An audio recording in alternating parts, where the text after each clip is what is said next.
Tough, man. That was a rough one for everybody involved. I try to be respectful, to all the families involved. So I speak lightly on the situation, but man, that was a tough one. Just to try to focus on something that we really didn't care about at the moment.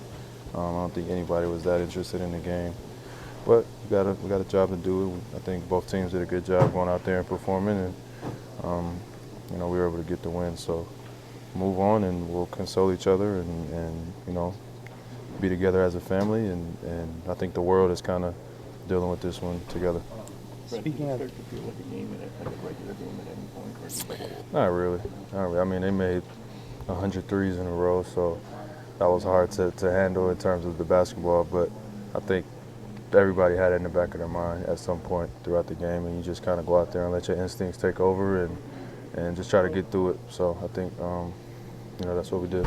Talk about that consoling each other like a family at that moment you guys had with tomorrow before the game. Did that kind of help? Did that turn the Made it worse. out? Yeah, it made it worse. So it made it worse, man. Like I said, I don't want to speak for anyone, but I know how much I'm affected, and I never got a chance to meet Kobe or share that space with him. So, but I know how much he meant to me, and multiply that by 1,000,000 for somebody like DeMar. So, just try to hug your brother in that moment and move on. Fred, when did you guys decide about both teams taking violations? Like, where did that come from? Nurse said something to me like right before we went out. So, Coach Nurse, he said something. He asked me about it, and I said, sure. I think it's the least we could do. I think he talked to Pop, and they talked about it, and they did it again, and so we proceeded with the game after they took theirs. So. Not that amounts to anything, but just you try to show your respects as best you can. I think if it was any earlier, I don't know if we would have played that game, but we ended up out there, so we wanted to try to be as professional as possible.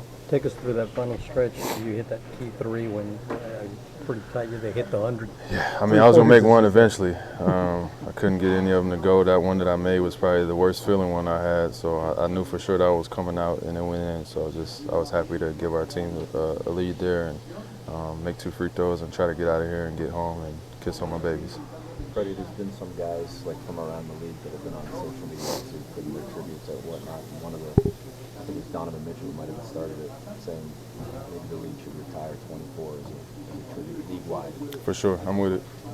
Any type of respect we could pay the family and what he meant to the game. I think it's a no-brainer. So I'm not in a position to make those decisions, but if that's what they decide to do, obviously nobody's going to argue that. So I think that would be cool to see.